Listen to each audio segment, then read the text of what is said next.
Hello friend, তোমরা সবাই কেমন আছো? আশা করি সকলে ভালো আছো। আজকে বানাবো মাছের মাথা দিয়ে মুড়ি ঘন্ট। মাছের মাথা নিয়ে নিয়েছি, এখন এটাকে লবণ হলুদ দিয়ে ভেজে নেব। মাছের মাথা ভাজা কমপ্লিট। কড়াইতে দিয়ে দেব পেঁয়াজ কুচি, লঙ্কা কুচি, সামান্য ভেজে নেওয়ার পর আদা রসুন বাটা দিয়ে দেবো।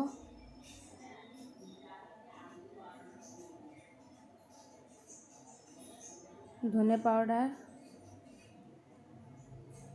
জিরে পাউডার,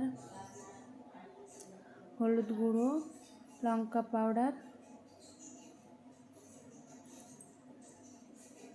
এখন ভালো করে মশলাটাকে কষিয়ে নেব। চালটা আগে ভিজিয়ে রেখেছিলাম, এখন ওটাকে দিয়ে ভালো করে ভেজে নেব।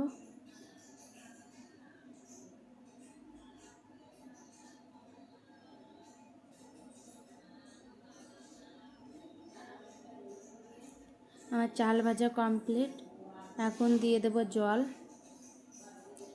1 কাপ চালে 2 কাপ জল দিয়ে দেবে।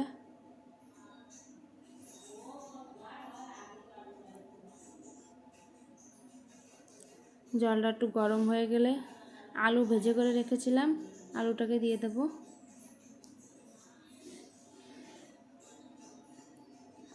আমি লবণ দিয়ে দিয়েছি ঝোলে। এবারে মাছের মাথাটা দিয়ে দিলাম।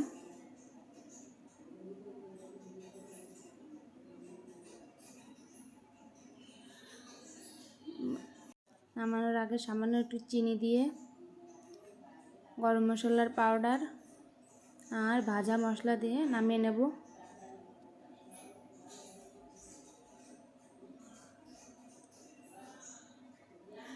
আমাদের মুড়ি ঘন্ট কমপ্লিট। ভালো লাগলে অবশ্যই লাইক, কমেন্ট, শেয়ার করে দেবে।